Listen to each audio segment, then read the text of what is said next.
সবাই কেমন আছেন? আমি আজকে কাঁচা কাঁঠালের খুবই সুস্বাদু একটা রেসিপি করে নিলাম।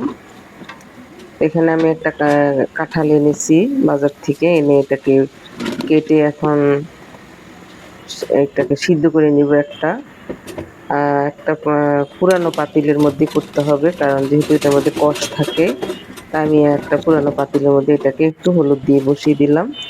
এটাকে ভাপিয়ে নিয়ে এখন আমি ঠান্ডা হওয়ার পরে এখন এটাকে কুচি কুচি করে কেটে নিব।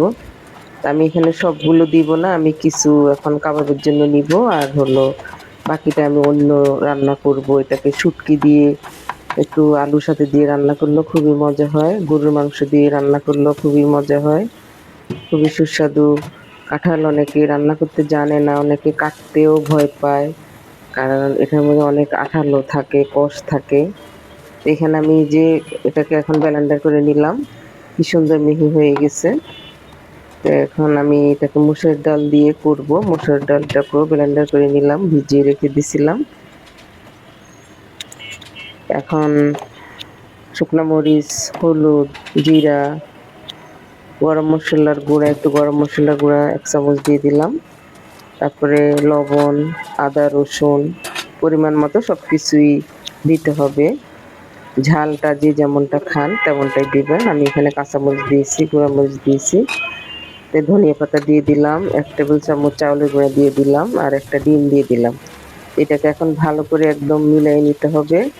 নিয়ে তারপরে কাবাব আকারে এটাকে ভেজে নেব।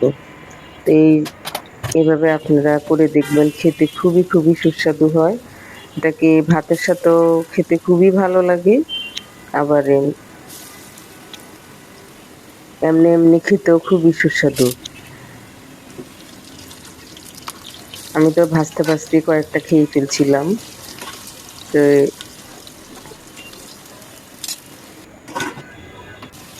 এভাবে আমি সবগুলো এখন ভেজে নিলাম। আপনারা এভাবে করে দেখবেন, খেতে খুবই ভালো হয়। দেখেন, দেখতেও লোভনীয় হয়েছে, খেতেও খুবই ভালো হয়েছে। সবাই ভালো থাকবেন। আল্লাহ হাফেজ।